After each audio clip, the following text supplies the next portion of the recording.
I got the mail. Okay, great, great. Okay, so let me just start with the session. I'll just go ahead and then share my screen. Mhm. So in the last class, we are talking about EC2. So EC2 is just like a virtual machine in the cloud. So yesterday we are actually trying to create the virtual machine by going through the steps. So just confirm me once you're able to see my screen. Okay, Yasir also has received the mail. Great.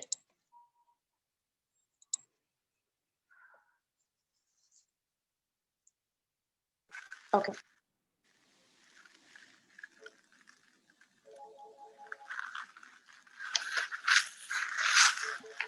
Go on mute. I don't know why people are.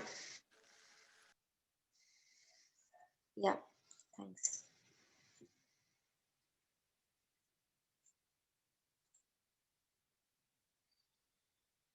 So in the first step, we have seen about the AMI. Okay, so AMI is basically a kind of a template where you have an operating system, the supporting libraries and applications. It's like selecting an operating system for your virtual machine.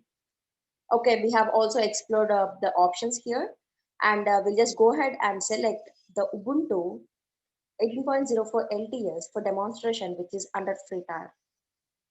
Okay, so I'm going to select Ubuntu as an EMI.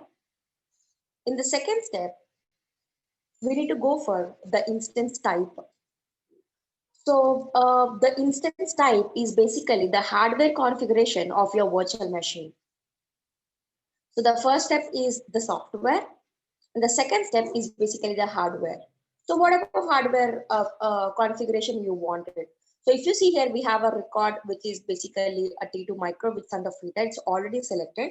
Obviously, we will just go and select that only, but let's explore the other options here. And if you select a record, you see there are a lot of hardware components which are all bundled together. We have vCPU, we have memory, instant store, okay, whether you want optimized or not network performance and all other features, they're all bundled together. You need not worry about selecting everything individually. Okay. So according to your use case, you can go for multiple vCPUs and you have an increase in the memory. Okay. So this T family is basically a general purpose where you have all the hardware components bundled together in a particular way, like according to the processor.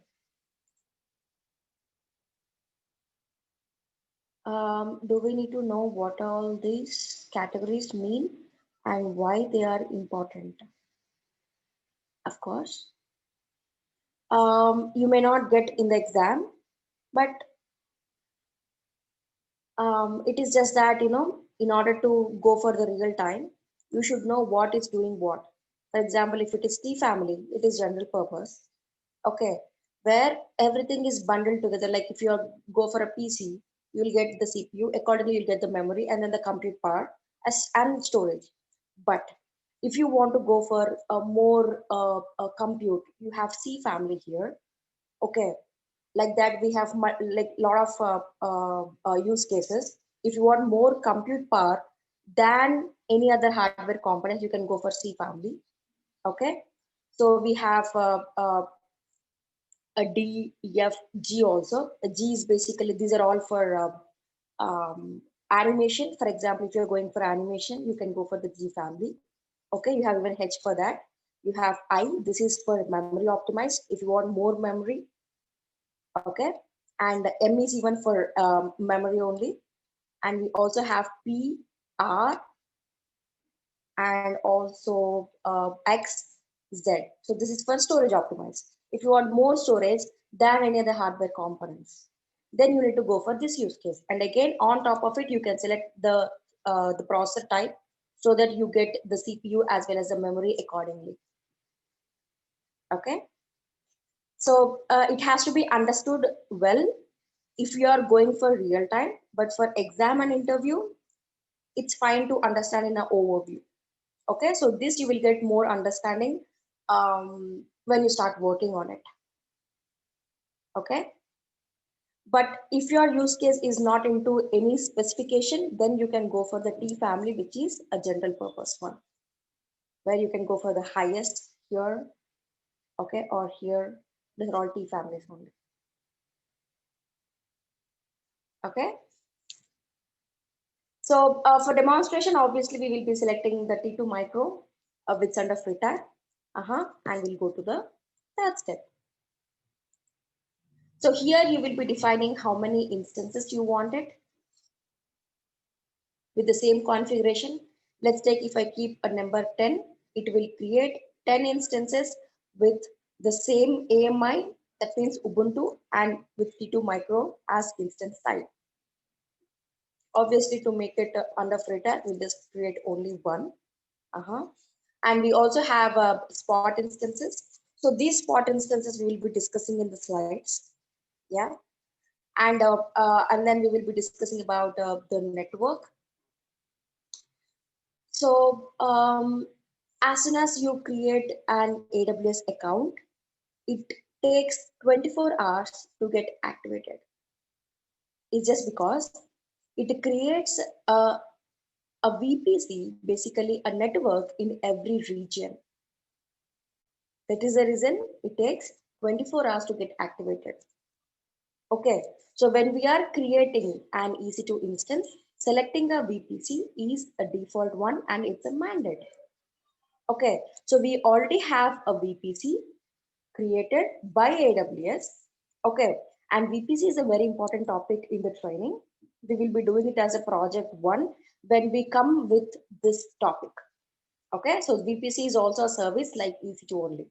And we do have a lot of services integrated with EC2. For example, VPC is a service, and we have domain join directory. It's also a service, but we don't have any scope in this training only. We have IAM role. We do have scope. This IAM is also another service, and we have CloudWatch, and we also have EFS. So these are all the services which are integrated with EC2.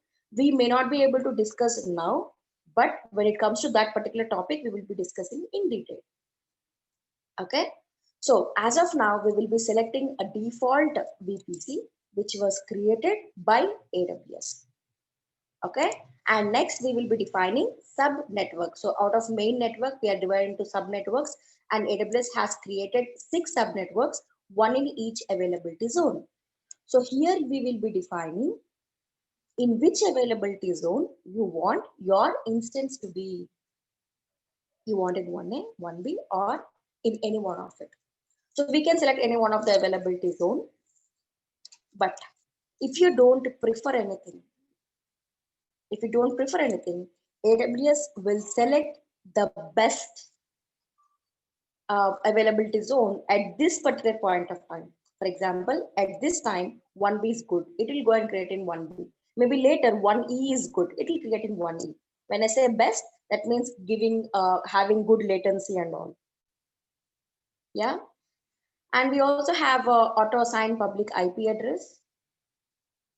So if you enable it, okay, if you enable it, it will create a public IP for your virtual machine.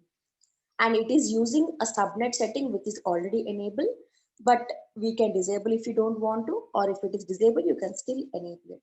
So we will get a public IP address for your virtual machine. And we also have placement group. So placement group is logical grouping of your EC2 instances. This also we will be discussing in the slides. We have 3 types of placement groups and all. Okay. And we also have capacity reservation. So a capacity reservation is basically when you are creating a virtual machine, you might need more volume in future. Okay. So it will allow you to reserve the capacity whenever you want it. Yeah. And domain join directory, we don't have scope, and we have IAM role. This we will be discussing in the coming classes. And we also have CPU options. So if you enable this, the core count and threads per core can't be modified after launch. So whatever it is creating, it cannot be modified. Okay, it will be the same. Or if you don't want to change it, you can just go and specify it. Yeah. And we also have shutdown behavior. So if you go and shut down your virtual machine, so if I just, let's say if it is my virtual machine, if I just say shut down, do you want AWS to stop it or terminate the instance? So first of all, what is stop and terminate?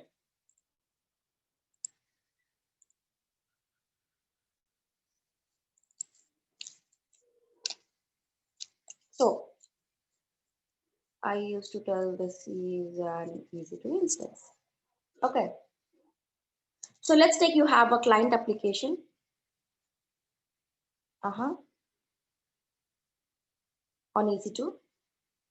And your client would be using this application from 9 a.m. to 6 p.m. Okay. After 6 p.m. till 9 a.m., he would not be using the application. So what you can do is you can stop your instance to save the cost. AWS will not charge you for the stopped instance, actually. Okay. If you stop your instance, the EC2, the application, the volume, any volume which is there with the EC2 instance will be there with the customer only. But AWS will not charge you for the instance. No. Okay. So if you don't want to use an instance for a particular period of time, you can go and stop it. And you can start a stopped instance. Maybe before 9 a.m., 1 minute before, you can just go and start it. Okay. And you also have terminate. So terminate is basically if you no longer needed an EC2 instance, then you can just go and terminate it. Then your EC2 instance application, if you want, even your volume will be gone, will be given back to AWS. So stopping is a temporary kind of suspension of an EC2 instance so that you can save the cost. But terminate is just giving back your virtual machine, the application, everything would be cleared. You can no longer start a stopped, a terminated instance. You cannot start a terminate instance, but you can start a stopped instance. Okay, so that's about the stop and the terminate. Now, going back to the console, if you shut down your machine, do you want to stop or terminate it? So obviously we will choose, we'll go for stop, not terminator. Okay. We also have stop hibernate. So if you just stop your instance, um, the memory which this EC2 instance is using, whatever the memory which is there, will be cleared as soon as you stop your instance, will be deleted. Okay. But if you go for stop hibernate, if you go for stop hibernate, the RAM contents which are there will actually save to the volume of your EC2 instance. Okay. And again, when you start it, the contents which are loaded in the volume will be reloaded back to the memory so that the application will start where it got stopped. So what is memory? So memory is basically the recently used applications. Let's take your phone. You might have opened multiple applications. So that you can actually go back very easily, right? Now, if you switch off your phone, what will happen? The recently opened applications will be clear, right? But if you have an option where switch off hibernate kind of, when you switch on again, the application would be still there. The same way, if you go for stop, let's take I have multiple tasks in EC2 instance. Okay. So every time when I start my instance, I have to start each and every task. Okay. But if you go for stop, hibernate, and the start, the task will automatically start where it got stopped. So if I have hundreds of tasks, I need not worry about starting each and every task as soon as I start my instance. It will automatically start if I go for stop hibernate because the memory is already there. Okay, so the task will be start where it got stopped. So that is the difference between stop and stop hibernate.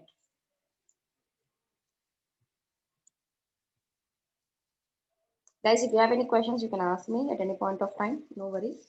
Yeah. And we have enabled termination protection. So if you enable this, very simple, it will protect you against accidental termination. So if someone tries to accidentally tries to terminate, it will not get terminated. You will not be able to terminate, or they will not be able to terminate. Okay. For example, if you want to terminate, even you can't do it. Yes, Kaiser. So basically the difference between all three of them is shutdown is just like if you're shutting down a computer. It will close all the apps and then you can restart it back up and everything saved in the RAM will come back up as a normal computer. For Hibernate, if I'm just using an analogy of like a laptop or a computer to understand this. So for Hibernate, it's like if you make your computer go to sleep or go on idle, that's basically what hibernate is. And the terminate is like if you wipe your memory. Am I understanding that correctly? Yeah, the whatever you said about the hibernate is fine and the terminate is even fine. But here, when I say shut down, okay, so here we are defining if you shut down your machine, whether you want to stop or terminate. This is not a state. These are Okay, the okay. You have to choose between the two. Okay, got it. exactly. Thank you. Yeah. So if you enable this, even you can't terminate if you want to. Yes. So what you need to do is you have to go to settings or whatever the actions. You have to disable this, come back and terminate if you want to terminate it. Yeah. And we also have monitoring. So we have a service called CloudWatch. So a CloudWatch is a monitoring service which will monitor almost all the services by default for every 5 minutes for free. But if you want to go for the detailed or the enhanced monitoring, you can go and enable the CloudWatch detailed monitoring. And of course, it is showing us additional charges applied. Okay. So guys, for example, if it is showing additional charges apply, it doesn't mean that for other options which is not showing, it will not charge you. No, it is not like that. For few options, it is showing us additional charges apply, but for other options, even then it is charging, AWS may not give you like this. So don't assume that, okay, I don't have additional charges apply, so can I just enable all the things which are not there? No, it is not like that. Yeah, I'm telling again and again. So you can just enable the options which I do to avoid charges. So that's about the CloudWatch. So this CloudWatch may monitor the CPU utilization of your, okay, the memory, how you are using and all. If you want it, you can just go and enable it so that you can see the graph. Yeah. And we have tenancy. So where you have the shared one, dedicated and dedicated host. So let's see what is shared. So shared is basically this EC2 instance in a host computer is owned by a customer one. If you are allowing another customer to access the same host computer as another virtual machine, that means you are using shared resources. If multiple customers are sharing, the same host computer. Okay, so if you want to go for it, you can go for shared, which is under free type. You also have dedicated instance. If it is dedicated instance, all the virtual machines on a single host computer owned by a single customer. Just one. We also have dedicated hosts. That means the customer will have control over the host operating system also, even this, where he can manage the license. He can have his own license for it. Okay, the operating system, all the information, he do have more control over this host operating system. Okay, and it is telling additional charges apply for dedicated one. So obviously we'll go for the shared one, which is a default. And we also have elastic inference. Elastic inference is basically for, it's an advanced option for deep learning. If you're going for deep learning technology, you can enable this to accelerate the performance. Okay. And we also have a credit specification. So if you enable this credit specification,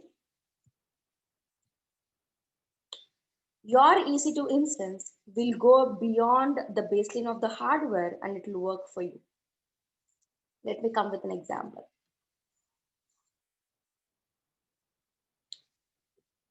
As it is there, let's say you have a client application and this EC2 instance is capable of 100 users.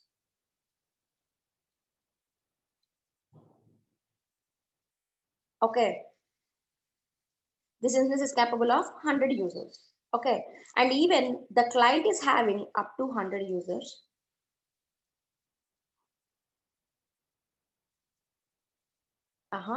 But once in a while, so most of the time he will have up to 100 users, but once in a while, there is an increase in the number of users up to 3 to 4%.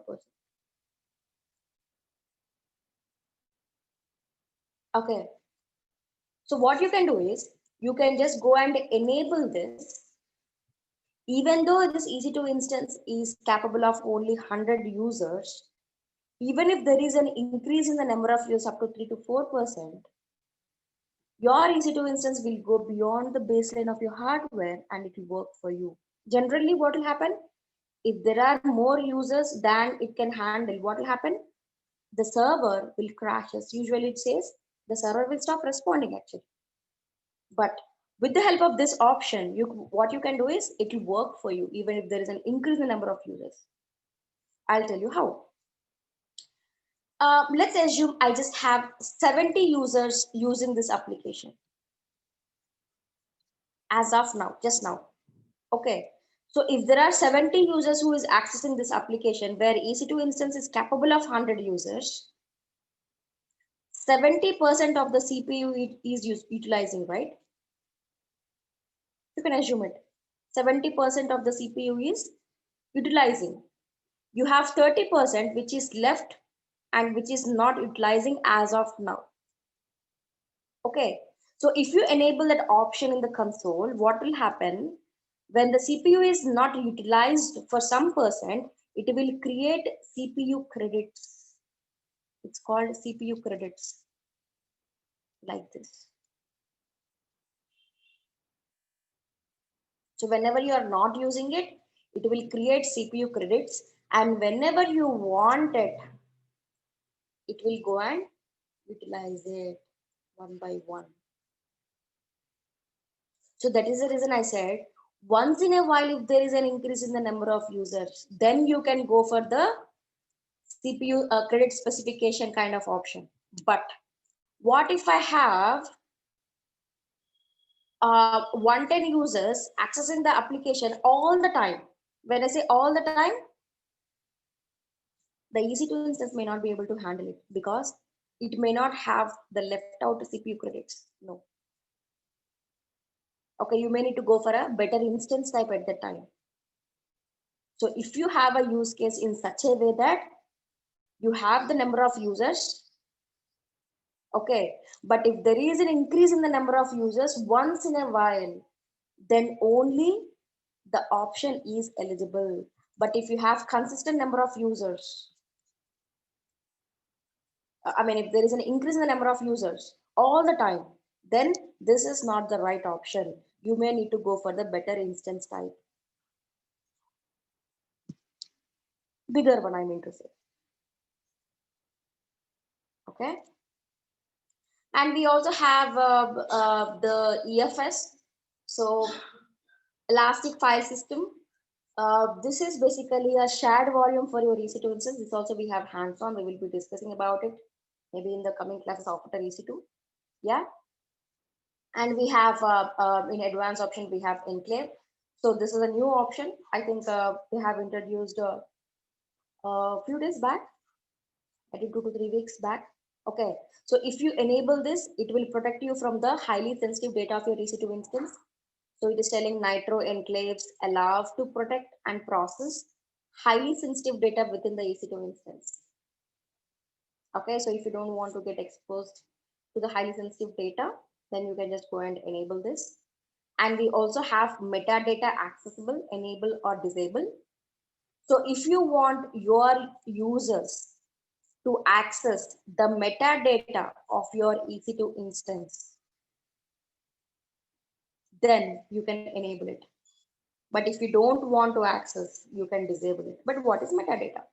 So metadata is basically all the information about your EC2 instance. For example, the AMI, the instance type, and all the options which we have just chosen. And we also see, I mean, the options which we select in the coming steps. Everything, all the information about your EC2 instance can be a metadata. So if you want to give access to your users, you just enable it. Otherwise, you can disable it. But before few months back, okay, so these options are actually not there. We just have this one. That means when it is not there, everyone is having access to metadata by default. But now we can actually control it. Who can access and who cannot, or who don't want to.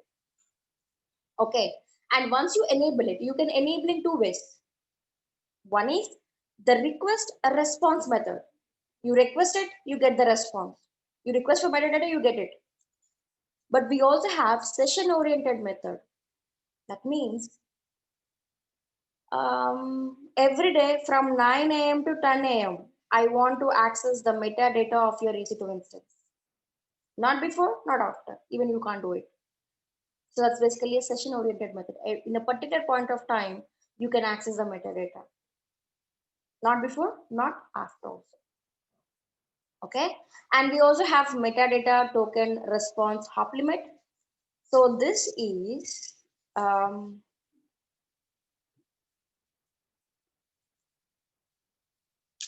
so let's assume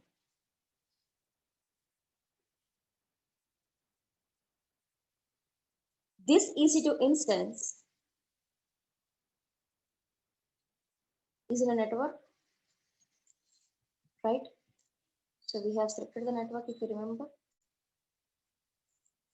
Yeah.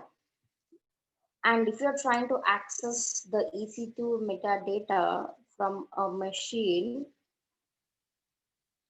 which is in an office network, you're working in an organization and this is your laptop, Office One, and you're trying to access the metadata of an EC2 instance. Okay, so when you are accessing it, how many network hop it has to take in order to access the metadata of an EC2 instance can be defined here.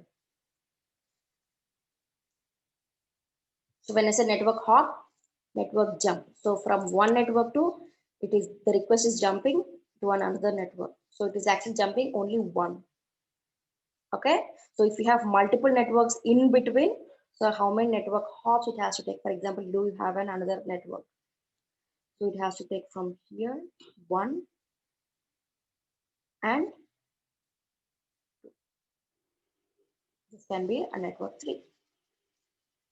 Okay, so how many network hops it has to take in order to access the EC2 instance metadata can be defined. So we have from 1 to 64. The number may increase also. As of now, it is 64. Yeah, and we have this user data. So this is basically an automated script or a bash script or a bootstrap script where we can just have some sort of commands and we can automate it so that before your instance is ready, it will just run these commands. For example, if you're trying to install a simple web server or whatever, you can actually use this. So we may not be use it now, but in project 2, we will be using this. Okay. So with all these options enabled or discussed, what we can do is we can just go to the next step where we have storage. So we do have a root volume. In this root volume, you will have the operating system files, the applications and libraries. Okay. And I can compare this root volume with the C drive. For example, if you are using a Windows machine. Okay, so you have a C drive where you have all the applications and then the operating system files and all libraries, supported libraries and all. The same way, this root volume will have all the information about your operating system and all. Okay, and because you have selected the Ubuntu AMI, that specific AMI, it took this snapshot for you where you have all the information about that AMI. And this snapshot is of 8 GB in size. Okay, we cannot actually decrease this volume size. You see, it will get narrower. You can increase it, but or you can even keep it as same. Yeah, and we also have types of volumes. We have general purpose. We have a kind of a versions in general purpose also. This would be the better version than this. And we also have provisioned IOPS. So these are all under SSD. So these SSDs are basically define the IOPS. IOPS is input output per second. So how many inputs and outputs you want per second can be defined with the help of the volume types. Okay, and we have general purpose interpreter, which is basically the GP2 one. But if you want more IOPS, you can actually go for the provision one where we can define how many IOPS you wanted. And we also have the magnetic one, which is basically the old generation one. When I say old, it was introduced long back. Okay, and this magnetic is basically used for the data where you access less frequently. So if you're accessing some sort of data less frequently, then you can go for the magnetic. So if you remember the magnetic tapes, good old one to store the backup data, even here the magnetic represents the same. But if you want to go for a good IOPS, you can just go for the general purpose as a simple use case. We don't have a throughput for the root volume. Throughput is basically the speed. So IOPS will be there for root volume, but you also have the magnetic one. And we also have delete on termination. So delete on termination is basically, if you terminate your instance, do you want to delete the volume also? That means you can still have your volume without an EC2 instance. But if you want to delete it, you can just go and enable this already enabled as a default one. So the root volume will be deleted when you terminate your instance, if you enable this. But if you disable this, even if you terminate your instance, the volume will be there. So for example, if this EC2 instance is having some sort of a volume, the root, if you terminate your instance, if you want to keep this volume, okay, so what you can do is you can disable this. But if you enable, if you terminate this instance with EC2, even the volume will be deleted. Okay, I'm not touching the default setting, let it be. And we also have encryption. So if you want to encrypt your root volume, you can just go and select this. And throughout the course, we don't enable the encryption for any service. No. Okay, because it's not on a free time, very simple. But if you want to encrypt it, you can just select this option, that's it. And AWS would recommend to go for another volume for data. Like we have C drive for applications and all. We have DEF for storing your data. The same way, AWS would recommend to go for another volume for your data, which is EBS, Elastic Block Store. Okay, so even the root volume is also EBS only. Just to differentiate, it has given the root as well as it is giving us EBS. That's it. Okay, and when you're creating a clean volume where you don't have any data, you will not have any snapshot, and you need not worry about give any size also. I mean, to say predefined size, you can start with one also, no worries. But in data volume, you have the throughput. Basically, you can define the speed by selecting the HDD, the throughput optimize. Okay, where you can define the speed. We also have cold HDD. That means it's for cold data. When I say cold data, the data where you don't access frequently, like the magnetic only. But AWS would recommend to go for a newer version types when compared to the older one, because it will give you a better performance when compared to a magnetic one. But even this is used for the data where you access the data less frequently. Okay, and you see here the delete on termination. So if you go for the throughput optimize, you will not have IOPS, instead you will have the speed. Okay, and the delete on termination is disabled for the data volume. That means, let's take you have another volume which is a data volume. Okay, so if you go for these options like this, if you terminate your instance, the root volume will be deleted, but the data volume will be there, so that you can use it for other EC2 instances, or you can just keep it as a backup. Yeah, and we have encryption, the same thing. Okay, and if you see here, the data volumes can be removed, can be added, but the root volume cannot be removed. That means without a root volume, we cannot create an EC2 instance, and we cannot have an instance running without a root volume. Not possible.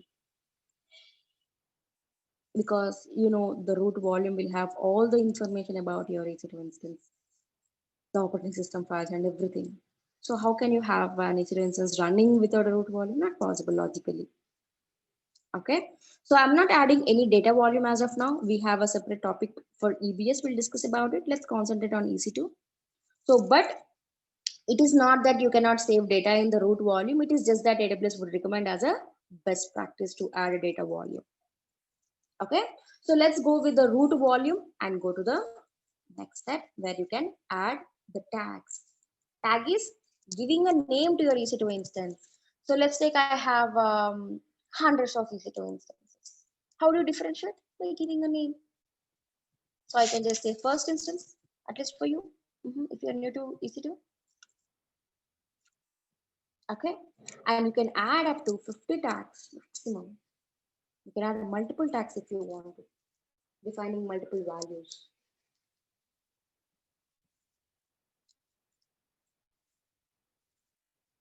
And we also have the security group. So this security group is basically a firewall for your EC2 instance. Here you can define who can access your EC2 instance through which protocol. Okay, we can define in the security group. You can create a new security group, or you can also choose an existing one if you already have some. Okay, so let's go and create a new security group, and you can define also a name and also description if you want to. Like maybe you can just give application security group or whatever. And coming to the actual rules, Because you have selected an Linux Ubuntu AMI, it has chosen SSH type protocol for you. As soon as I went to the sixth step, I came to the sixth step, this protocol is already there. AWS is smart enough to select the protocol according to the operating system. So SSH is a protocol which is required to connect to a Linux machine. If you don't have this protocol enabled or added, you cannot log into your EC2 instance. You cannot log into a Linux machine actually. If you would have selected the Windows one, it would have opened RDP for you. Okay. So this SSH is basically a TCP protocol with a port range of 22. And here you define who can access your EC2 instance. We have custom where we give the custom IP addresses, maybe your client IP addresses, only your clients will be able to access your EC2 instance. We can also give anywhere where everyone will be able to access to this protocol. Of course, they need to have more information. We will discuss what things is required. Okay. And we also have my IP. So my IP is, if I select this, only my machine which I'm using, okay, will be able to access this EC2 instance. Okay. So for demonstration, I'm just keeping it as anywhere. And if you want to give some sort of description, you can still give it for a rule also. And we can add multiple rules and it supports almost all the protocols. ICMP, TCP, UDP, for databases, everything. You can just select whatever the protocol you want according to your use case. So I will not add any protocol as of now. We'll see if required later. And I just stick with the SSH one, which is mandated to add in order to connect to a Linux machine. Okay, and we'll go to the last step, where the review step, where you can see all the options which you have just chosen, everything. Okay, so if you can just cross check it. If everything is fine, you can go ahead and launch it. Otherwise, you can just go and edit it, or you can even select,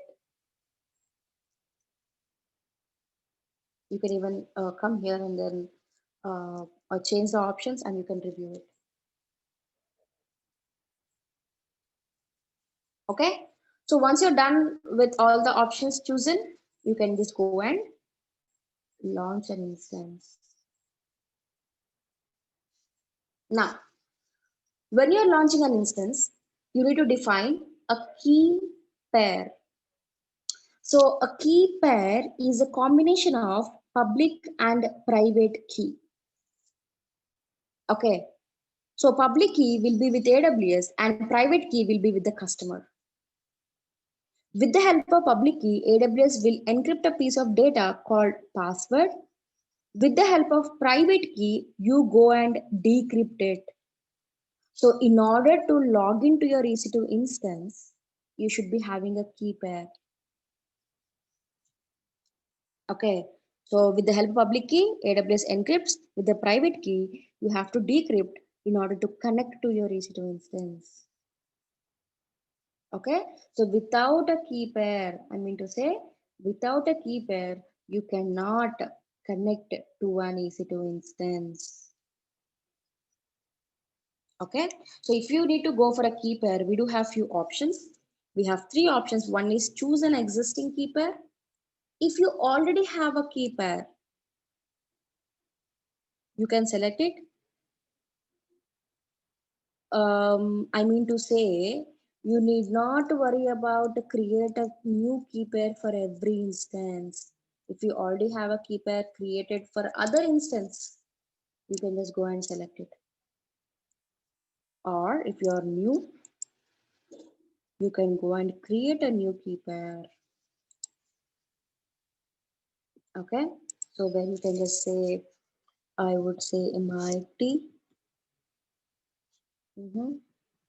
Or let me just say Jan 21. A simple one. What is the day today? Okay, 14. I would keep 14. Seriously, I ran out of keeper names. It's very difficult for me to give a name. A simple name, huh? So when you're creating a new keeper, you can just give a name. This is not the private key. No, this is the name of a file which has the private key. Let me repeat it. This is not the private key. This is just a name of a file which has the private key. I'm just giving a name to it. Okay.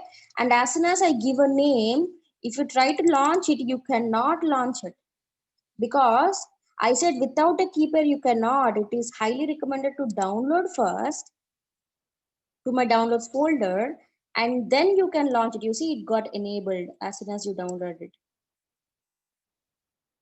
Okay. And one more thing is we do also have a third option, proceed without a keeper. So when you select this option, you are telling to AWS that I will never be able to or able to access to your EC2 instance. Organizations will never go for this option, but yeah, AWS is still supported. Okay. If you don't want to log in or if you don't want anyone to log into your EC2 instance, what you can do is you can go for the last option, proceed without a key pair. So no one can't connect it. Very secure. Okay. So let's go and create a new key pair with the name we have downloaded successfully and launch the instance now. And then you can see the instance. So scroll down and just say view instances. And you can see this is the tag which I have given. So this instance is in pending state. Soon it will be running because it's a T2 micro, very small processor. It will be ready very soon. Any questions so far, guys?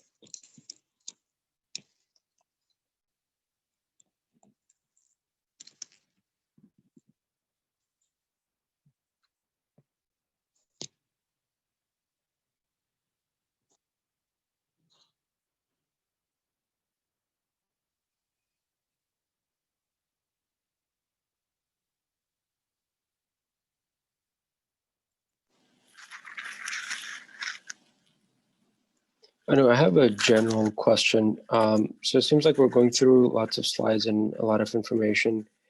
My question is, are we going to have, I guess, what is the study guide? Is there a material that we're going to be studying on our own to kind of reference back this information? That's where you have recording. See, this is not where you get it in a book here. That's what the real time, we say no, the real time training kind of. Okay, so this information you will not get in a single page. So this will come when you work on AWS over a period of time. Okay. Did I answer? Yeah, so now when do we get to, I guess, practice this stuff? And Sorry, come again. when do we get to practice this stuff? What do you have to do to practice it? No, I'm saying when do we get to practice this? Of course, after I'm done with this, you can practice it in the class. We have a guided practice. No Okay. worries. Yes, Kaiser. I'm not sure if this was answered already or if you went over it and I just didn't understand it. But I've just been trying to understand I understand how to create an instance, but what is an instance? Like, is this like a particular program we're running? Is this like a virtual machine we're setting up? Okay. So it is just an operating system. So you might have connected from your PC. Okay. So you're connecting from an operating system, maybe Windows or Mac or Linux, whatever. It is just an operating system. That's it. Okay. A clean operating All system where you don't have anything. We just started from quick start. It's from scratch. We just created a clean operating system. Okay. Okay. Thank you. So because it was created, yeah. No problem. So because it was created in the cloud, it's called virtual machine because they have created the virtual machine given to us according to the requirement. So when I say requirement, the 7 steps which we have done, these are all the requirements we have given. Yeah. Okay. So now we have successfully created a virtual machine. Okay. Now Okay. we will That's exactly what I was asking. So it's a virtual machine that we're creating. That's what an instance is, as a virtual machine, an operating system. correct. Easy to instance. Yes. Okay. And EC2 is a type of virtual machine. No. EC2 is a virtual machine. It is a virtual machine. Okay. To understand in a simple terms, I say virtual machine, but EC2 is a virtual machine. Okay. Okay. All right. Thank you. Yeah.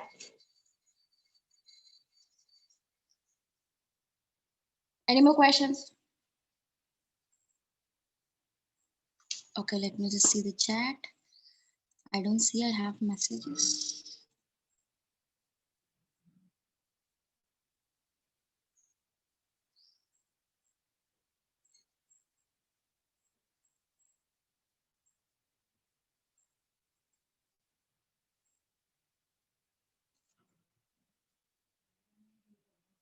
Okay.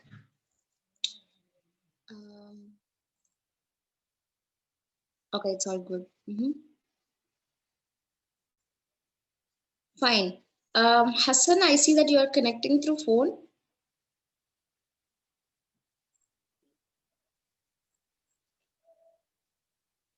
Maybe tomorrow you need to connect from your laptop. I have two in front of me. Sorry? Two in front of me. Okay, two in front I'm of using you. both. Yeah, Okay. I'm using both. Okay, fine, no problem. Thank you. So now we have successfully created an EC2 instance. Let's try to log in into it.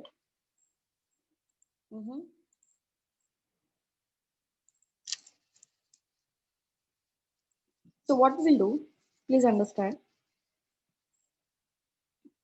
Just create an EC2 instance. We will install a simple web server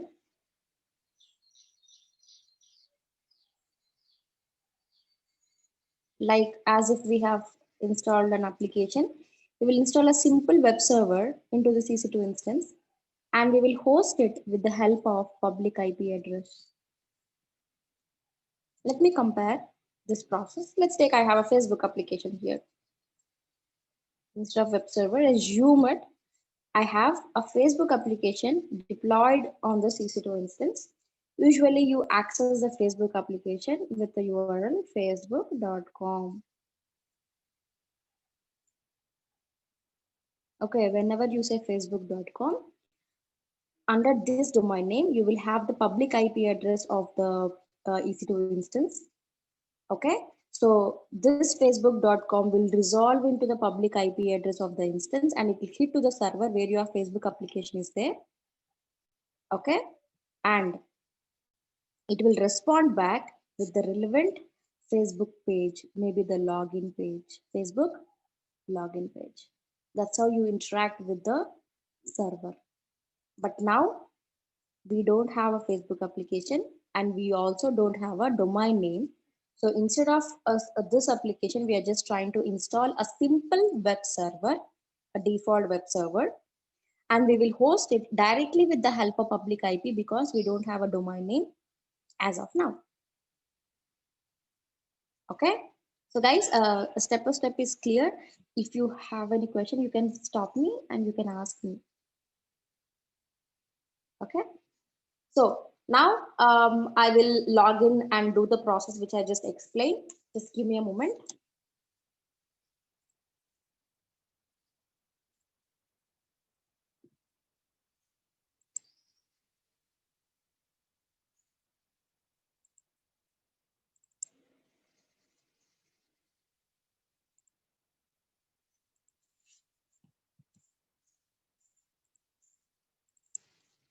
So how many of you are using Windows? or all is having Windows, or anyone is using Mac or Linux? Windows for me. Okay, so Windows. apart from, okay, anyone is using Mac or Linux? Anyone? Okay, so that means everyone is using Windows. Cool, cool. Okay.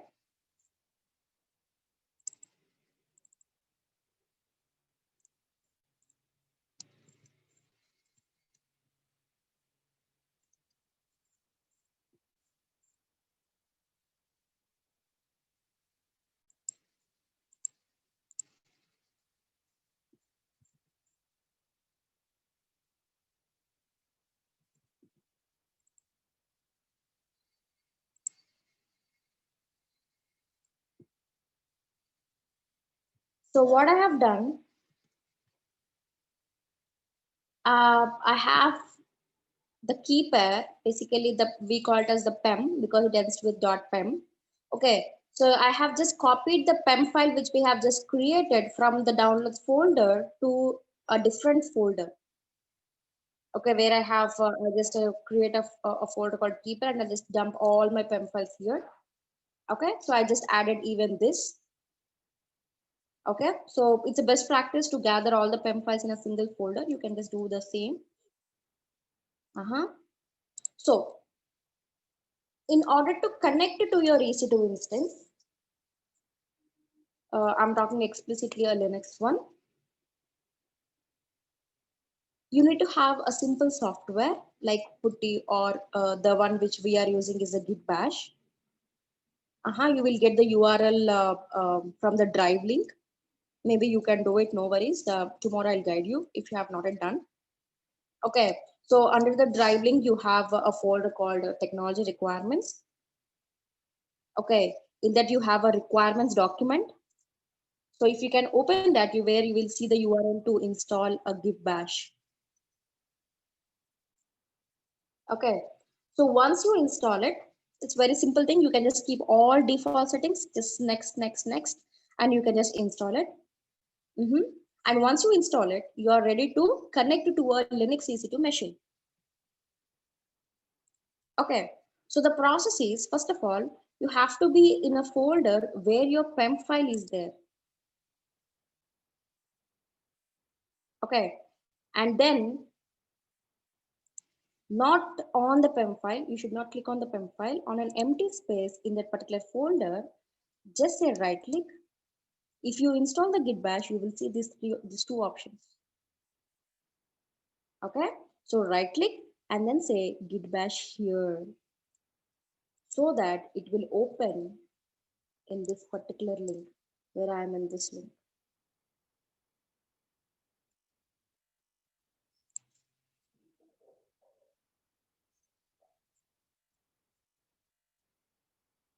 Okay, so you have to just right click and then say Git Bash here. But if you are using Mac or terminal, you can directly connect to your terminal only. So this is a simple software. We can use it in Windows in order to connect to a Linux machine. So this is a Windows machine. How it will support us to connect to a Linux machine? This is one of the software. Okay, so now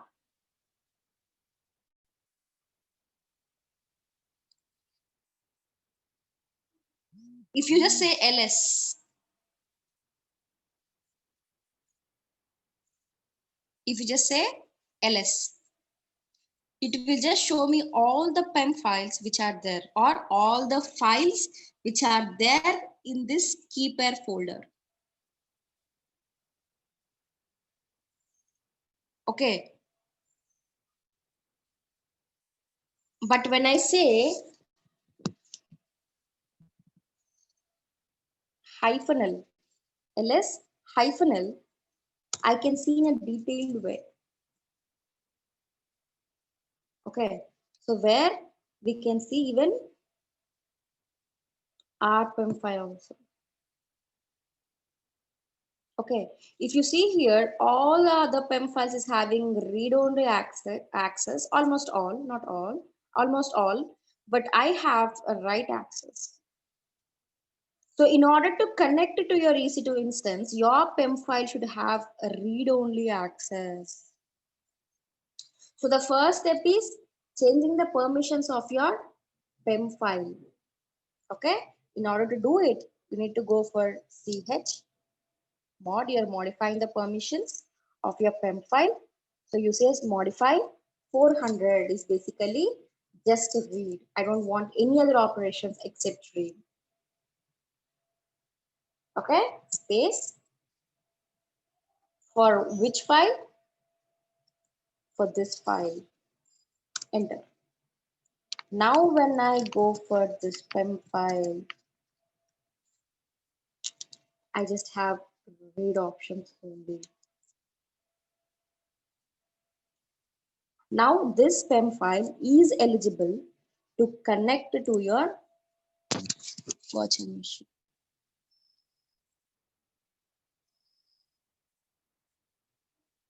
So how we know the name of these commands like ls and chmod as you mentioned. So this is basically few Linux commands. You will learn on the go. Okay. Because we don't use much commands in Linux. Hardly, we don't even use 10 also. Okay. So when I say ls, we are actually listing the files in a particular folder. So in Windows, double click on a folder. You see all the files like this. So I have went to a keeper folder from the certifications folder. When I double click on this keeper folder, I can see all the files which are there. The same way, when you say ls, I can see the list. Okay, to modify the permissions, we say chmod.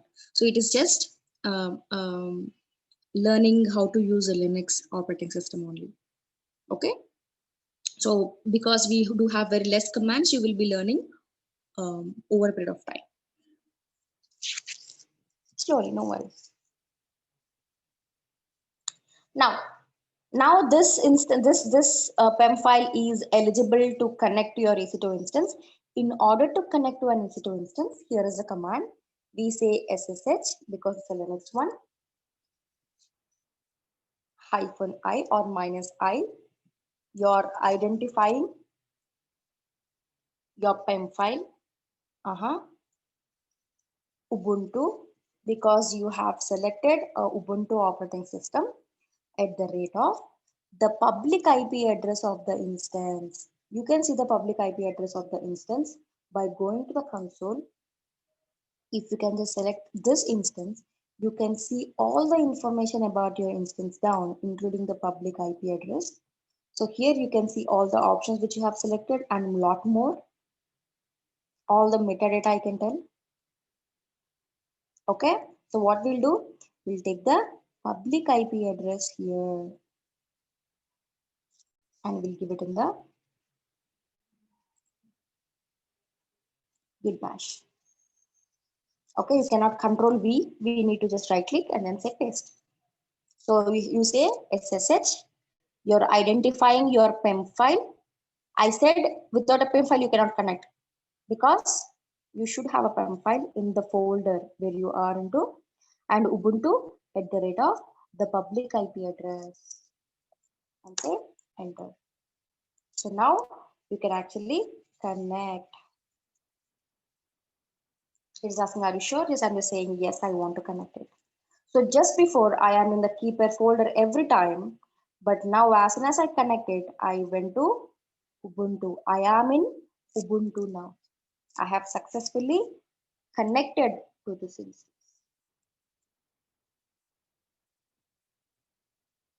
Okay.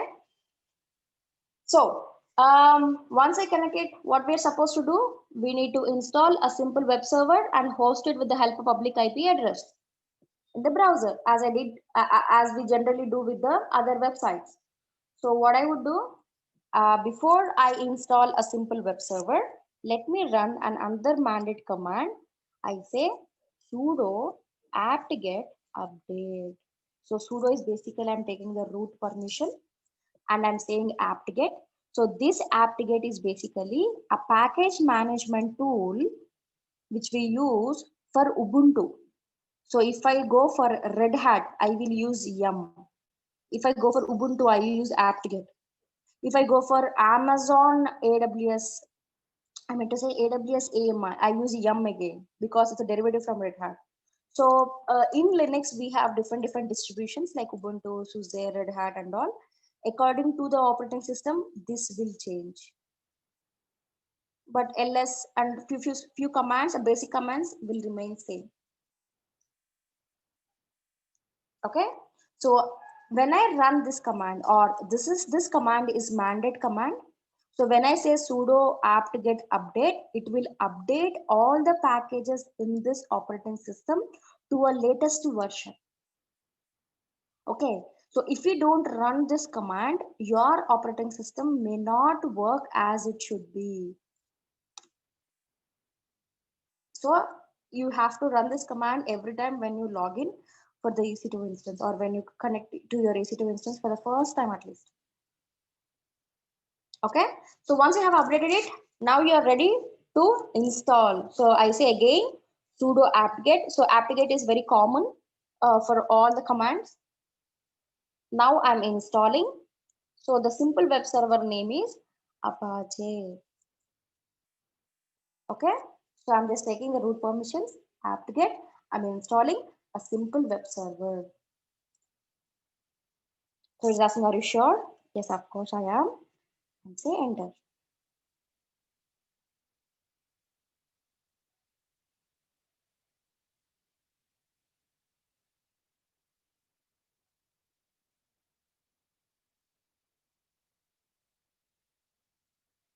So it's taking time. It would be ready soon.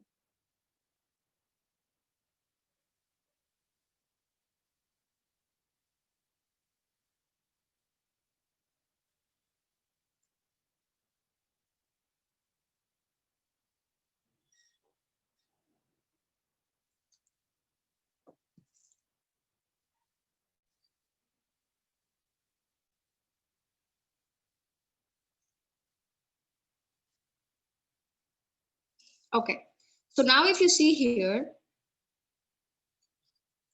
it successfully installed a simple web server. Now you can go back to the instance, take the public IP address. So what I have done, I've done this part. Now host it. So I do the public IP address, keep it in the browser, and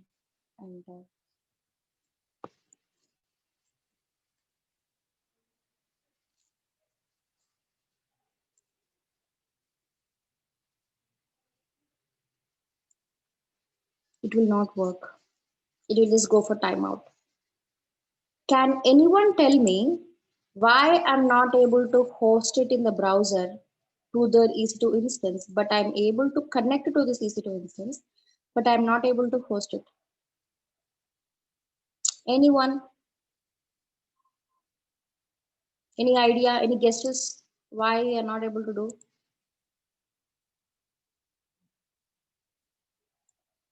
Anyone from networking background?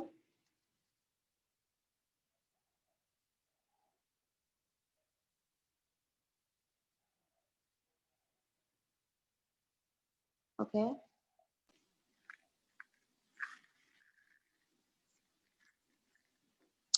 No one is from networking background, huh? Okay. Okay, no problem. So why we are able to connect, what we have done in order to connect your EC2 instance, we have connected through SSH. Yeah, I'm just giving a hint also, but I'm not able to access from the browser.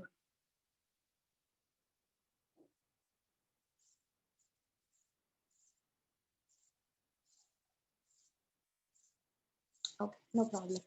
So if you remember, when we are actually creating an EC2 instance, in the security group, we have defined SSH protocol. So because we have opened SSH protocol, we have successfully connected to an EC2 instance. But in order to host from the browser, The browser supports HTTP or HTTPS protocol. You open any kind of website, you will have either HTTP or HTTPS. Correct? See, the site can't be reached.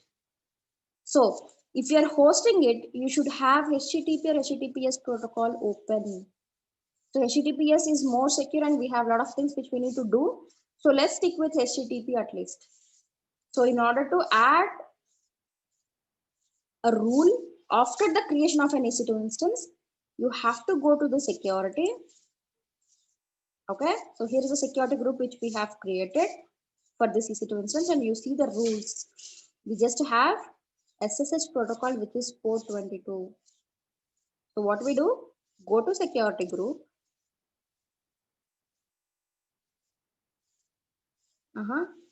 Edit inbound rules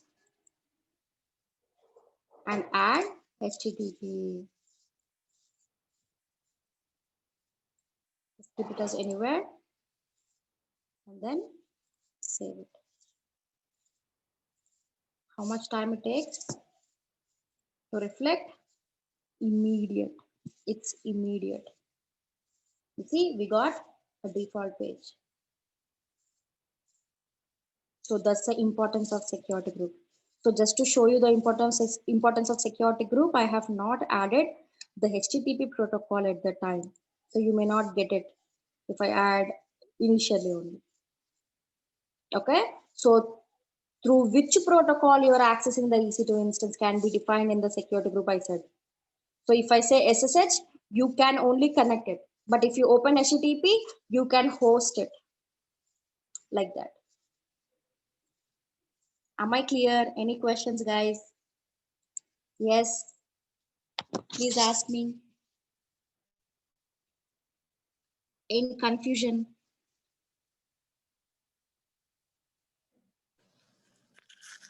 Nope, I'm good. Thank you.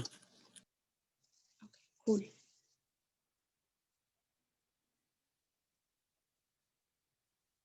Perfect. So,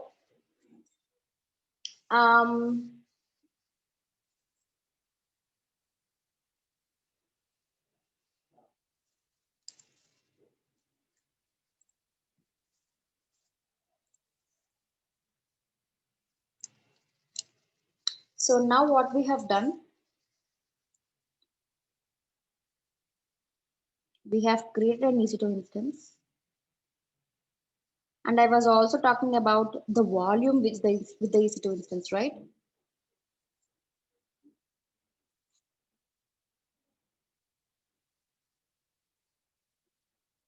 So as of now, we just have root volume for this EC2 instance.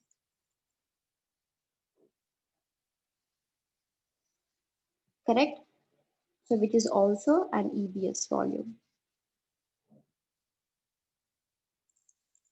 So we can see the EC2 instance from here.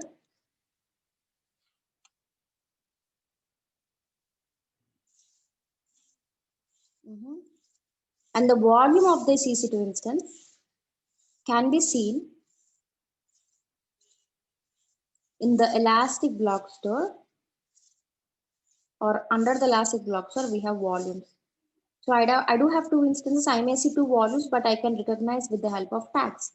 You see the importance of tags. What if I don't have tags? Very difficult. So this is the volume that we have created for this instance. Okay, so here you can see the instance and you can see the volumes from here. Now, if I go for cleanup, when I say cleanup, terminate it. So how do we terminate? First of all, you have to select that instance. So when you create it, cleaning up is equally important, guys. Make sure that we are under FreeTire. So as soon as you do some sort of hands-on, we should be just terminating it or cleaning it. Okay. So in order to terminate this instance, you have to click on the instance. Just go to instance state and then terminate instance. So it will ask, are you sure?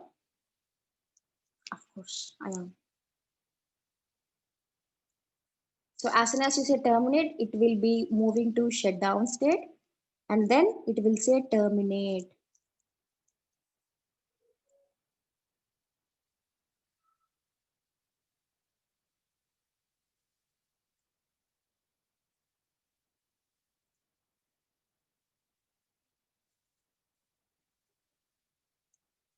Now, my question to you is, if you terminate this instance,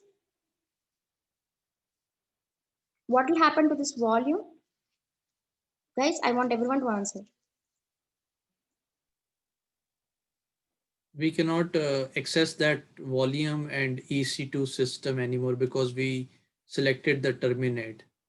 If we use stop, at least we can come back with that instance and EC2. My point of view is this. Yeah, I agreed. That's my understanding from the beginning of the meeting. Okay, so if you terminate the instance, you mean the root volume will not be there or will be there? Accessing is different. See, being here is different and accessing is different. I think if we terminate, we will not be there. Like the root will not be there. The root also will not be there. Okay, everyone is agreed upon that? Yes.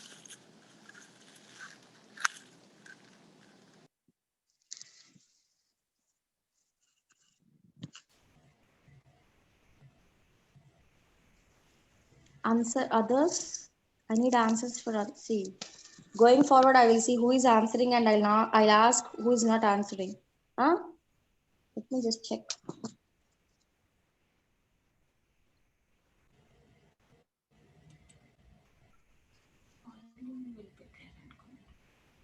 Yeah, Siri.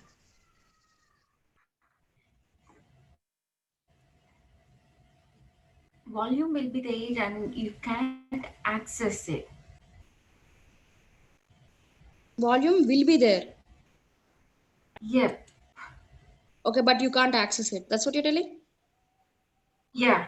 That means, yeah, we terminated. So that's why. Okay, so we have terminated our instance, but the root volume. Will be there. Okay, even Hassan is telling the same. I think root will be there unless we shut off. Shut off. Huh?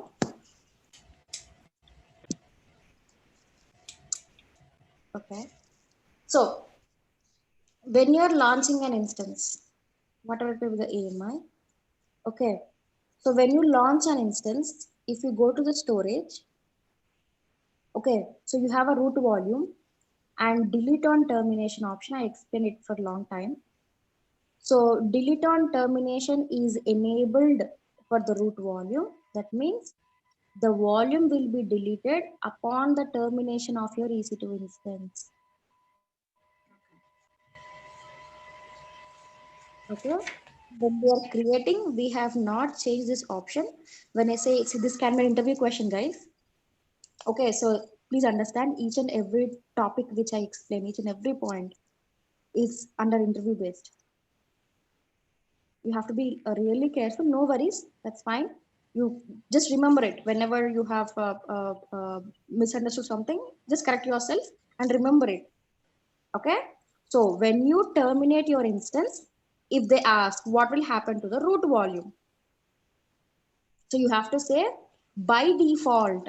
When I say by default, if you don't change anything, so default is you take your new phone, you have default settings, then you customize it, right? So by default, the root volume will be deleted. But if we want, we can still keep your root volume by terminating the instance by disabling this option.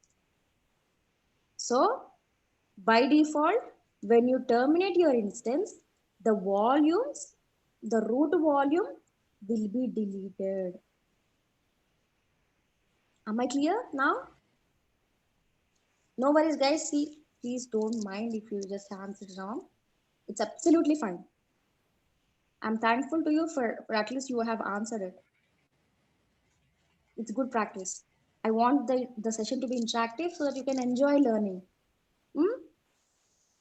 Okay, so when you terminate your instance, the root volume will be deleted by default. You have to use the term by default.